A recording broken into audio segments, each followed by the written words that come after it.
বাবা, রাহুল আর আমি মেলা দেখতে যাবো, টাকা দাও না। মেলা দেখবি? দাঁড়া দিচ্ছি, যা আনন্দ কর।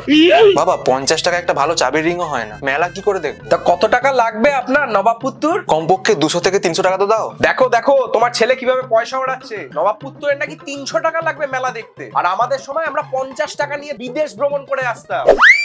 মা, পেস্ট তো শেষ হয়ে গেছে। কিচ্ছু শেষ হয়নি, দেখি দে। দেখ কতটা বেরিয়েছে। মা, ওই টিউবটার আত্মা বেরিয়ে গেছে, ওকে ফেলে দাও। না না, কিচ্ছু ফেলার দরকার নেই, ওটা কেটে আরো দুবার ব্রাশ করে ফেলবো আমি। আমি প্রেরণাকে ভালোবাসি আর আমি ওকেই বিয়ে করতে চাই। টেনে মারবো এক চর, যত বড় মুখ নয় তত বড় কথা। কদিন চেনো এই বাইরের মেয়েটাকে? আমাদের 4 বছরের রিলেশন, আর ও খুব ভালো মেয়ে। সারা জীবনেও একটা মানুষকে চেনা যায় না, আর তুই 4 বছরেই চিনে ফেললি। ওর কথা বাদ দাও, এর মধ্যে কয়েকটা মেয়ের ছবি আছে, আমাকে 1 ঘন্টার মধ্যে জানিয়ে বলবি কোন মেয়েটা পছন্দ। আমাকে ঘটক মশাইকে জানাতে হবে। কিন্তু যাকে চিনি না তাকে গিয়ে বিয়ে করে নেবো? তো কি হয়েছে, আমাদের সময় আমরা একেবারে ছাদনাতলাতে মুখ দেখতাম, এই তো সংসার করছি, কোনো অসুবিধা নেই। সে নয়, একবার যাবি, গিয়ে দেখা করে আসবি মেয়েটার সাথে। বাবা, 1200 টাকা দেবে, চুল কেটে আসবো। কি, চুল কাটতে 1200 টাকা? আরে শুধু চুল কাটবো না, একটু স্পাও করাবো। চুপচাপ নিতাইয়ের দোকানে চলে যাবি। না, নিতাই কাকু খুব ছোট করে চুল কেটে দেয়। কিচ্ছু ছোট করে না, 30 টাকা এত সুন্দর সার্ভিস কেউ দেবে? বলবি মিলিটারি ছাট কেটে দিতে।